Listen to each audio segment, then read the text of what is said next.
Hi friends, இந்த video நம்ம சூப்பரான ஒரு தகவல் பற்றி பார்க்க போகிறோங்க. முடிஞ்ச அளவுக்கு இந்த இன்ஃபர்மேஷன் நிறைய பேருக்கு ஷேர் பண்ணி விடுங்க. அதாவது நில அளவை மற்றும் நிலவரி திட்டத்துறை சார்பில் இருந்து ஒரு முக்கியமான சர்க்குலர் ஒன்று வெளியிட்டிருக்காங்க. Commissionerate of land survey and settlement டிபார்ட்மெண்ட்ல இருந்து இந்த சர்க்குலர் வெளியிட்டிருக்கிறாங்க. ஸோ நம்ம எல்லாருமே ரொம்பவே எதிர்பார்த்துட்டு இருந்த ஒரு சர்க்குலர் அப்படின்னு சொல்லலாம். அதாவது ஆரம்ப கட்ட ஆரம்ப கட்ட காலத்துல நில அளவை பண்ணியிருப்பாங்க, நிலத்தை வந்து அளந்திருப்பாங்க. உதாரணத்துக்கு 1865 வருடம் முதல் கட்டமாக நிலத்தை வந்து அளந்திருக்கிறாங்க. ஸோ அந்த 1865 வருஷத்துல இருக்கக்கூடிய அந்த டாக்குமெண்ட்ல இருந்து அதுக்கப்புறமா மறுநில அளவை document, settlement survey document, UDR document, நத்தம் சர்வே பண்ணதுக்கான லேண்ட் ரெக்கார்ட்ஸ். ஸோ இந்த மாதிரியான டாக்குமெண்ட்ஸ் ஒவ்வொரு வில்லேஜுக்கும் எங்கெங்க வந்து மெயின்டைன் பண்றாங்க அப்படிங்கிற தகவலை வந்து ஒரு சர்க்குலரா வெளியிட்டு இருக்கிறாங்க. நீங்க ஒரு இன்கேஸ் உங்களுக்கு அந்த டாக்குமெண்ட் வந்து ஃபார் எக்ஸாம்பிள் யூடிஆர் சர்வே பண்ண அந்த டாக்குமெண்ட் தேவைப்படுது அப்படின்னா நீங்க பர்டிகுலரா அந்த ஆபீஸ் கிட்ட போயிட்டு நீங்க கலெக்ட் பண்ணிக்கலாம், அல்லது அந்த ஆபீஸ் மேல ஆர்டிஐ ஃபைல் பண்ணி கூட நீங்க அந்த இன்ஃபர்மேஷனை வாங்கிக்கலாம். சரிங்களா? அந்த டிராயிங்லாம் வாங்கிக்கலாம். ஸோ அதுக்கு இந்த தகவல் ரொம்பவே உங்களுக்கு யூஸ்ஃபுல்லா இருக்கும். ஸோ சூப்பரான ஒரு சர்க்குலரு. இந்த இன்ஃபர்மேஷன் முடிஞ்சால் நிறைய பேர் ஷேர் பண்ணி விடுங்க. ஓகே, இந்த சர்க்குலர் தாங்க அது. இந்த சர்க்குலருக்கான அந்த பிடிஎஃப் லிங்க் நான் டிஸ்கிரிப்ஷன்ல கொடுத்துட்றேன். தேவைப்படுறவங்க கிளிக் பண்ணி டவுன்லோட் பண்ணி வச்சுக்கோங்க. அதாவது details of different categories of survey land records அப்படின்னு கொடுத்துருப்பாங்க. ஸோ இதில் ஒவ்வொரு மாவட்டம் வாரியாக கொடுத்துருப்பாங்க. ஸோ ஒரு மாவட்டத்துக்கு பார்த்தீங்கன்னா 4-5 பேஜ் வந்து இருக்கும். இது வந்து ஒரு பிடிஎஃப் ஃபைலு. மொத்தம் 692 பேஜ் இருக்குது. தமிழ்நாட்டில் இருக்கக்கூடிய எல்லா மாவட்டத்தில் இருக்கக்கூடிய கிராமம் மற்றும் நகரத்திற்கு இந்த டாக்குமெண்ட்ஸ் வந்து கொடுத்துருக்காங்க. எங்கெங்க வந்து மெயின்டைன் பண்ணுறாங்க அப்படிங்கிறத கொடுத்துருக்குறாங்க.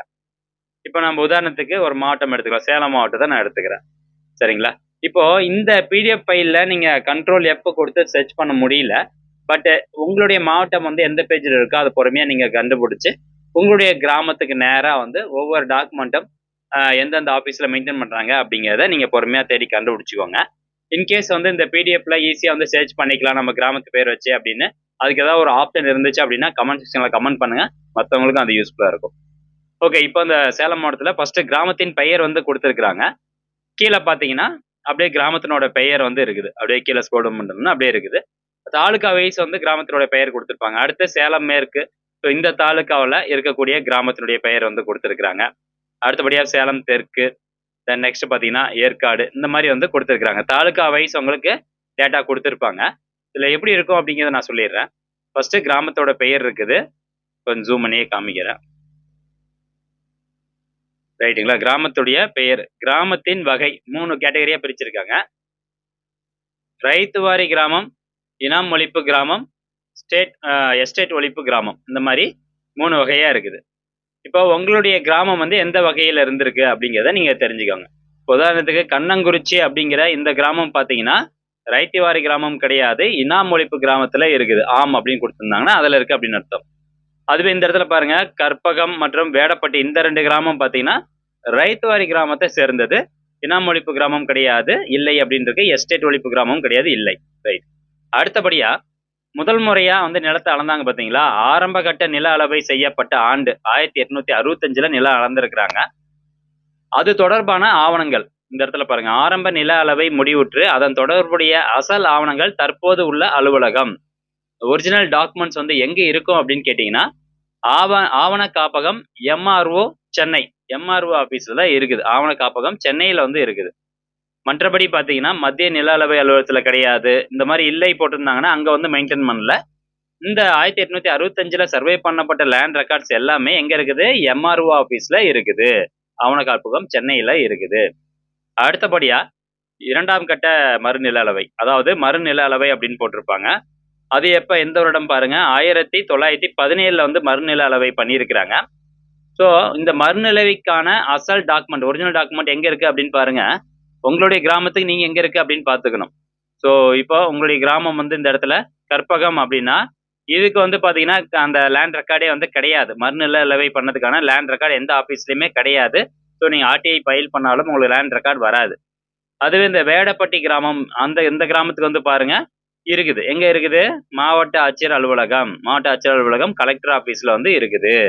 சரிங்களா? இந்த மாதிரி பார்த்து நீங்க அதுக்கேற்ற மாதிரி அந்த ஆபீஸ்ல போய் கேட்டீங்க அப்படின்னா உங்களுக்கு டாக்குமெண்ட்ஸ் கொடுப்பாங்க. நீங்க பாட்டுக்கு ஏதோ ஒரு ஆபீஸ் போய் கேட்டீங்கன்னா அவங்க இல்லைன்னு தான் சொல்லுவாங்க. அதே மாதிரி வட்டாட்சியர் அலுவலகத்துல என்னென்ன ஆபீஸ்ல என்னென்ன டாக்குமெண்ட் இருக்கு பாருங்க, உங்க கிராமத்தினுடைய டாக்குமெண்ட்.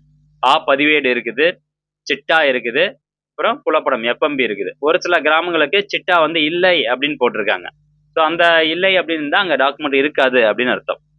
அடுத்தபடியா இனாம் ஒழிப்பு மற்றும் எஸ்டேட் ஒழிப்பு செட்டில்மெண்ட் சர்வே எப்ப நடந்தது அப்படின்னா 1963ல நடந்தது. இது சம்பந்தப்பட்ட ஆவணம் பாத்தீங்கன்னா மாவட்ட ஆட்சியர் அலுவலகம் கலெக்டர் ஆபீஸ்ல இருக்கு. அந்தந்த மாவட்டத்தினுடைய கலெக்டர் ஆபீஸ்ல மெயின்டைன் பண்ணியிருக்காங்க. அப்புறம் வட்டாட்சியர் அலுவலகத்துல ஒரு சில மாவட்டங்களுக்கு வந்து இருக்குது. ஸோ அதை நீங்க பாத்துக்கோங்க உங்க மாவட்டத்துக்கு எங்க இருக்கு அப்படின்னு. அண்ட் முக்கியமா நில உடைமை பதிவு மேம்பாட்டு திட்டம் யூடிஆர் சர்வே செய்யப்பட்ட ஆண்டு வந்து பாத்தீங்கன்னா 1984. ஸோ அது சம்பந்தப்பட்ட ஆவணங்கள் எங்க மெயின்டைன் பண்றாங்க ஒரிஜினல் டாக்குமெண்ட் அப்படின்னு பாத்தீங்கன்னா அது வந்து வட்டாட்சியர் அலுவலகத்திலயும் இருக்குது, அதே மாதிரி கலெக்டர் ஆபீஸ்லயும் வந்து இருக்குது. ஸோ நீங்க எங்க வேணாலும் கேட்டு வாங்கிக்கலாம். இங்க பாத்தீங்கன்னா இந்த இடத்துலயும் ஆம் கொடுத்துருக்காங்க, இங்கேயும் ஆம் கொடுத்துருக்காங்க. ஸோ உங்க கிராமத்துக்கு எந்த ஆபீஸ்ல இருக்குன்னு பார்த்துட்டு நீங்க ஈஸியா வந்து வாங்கிக்கலாம்.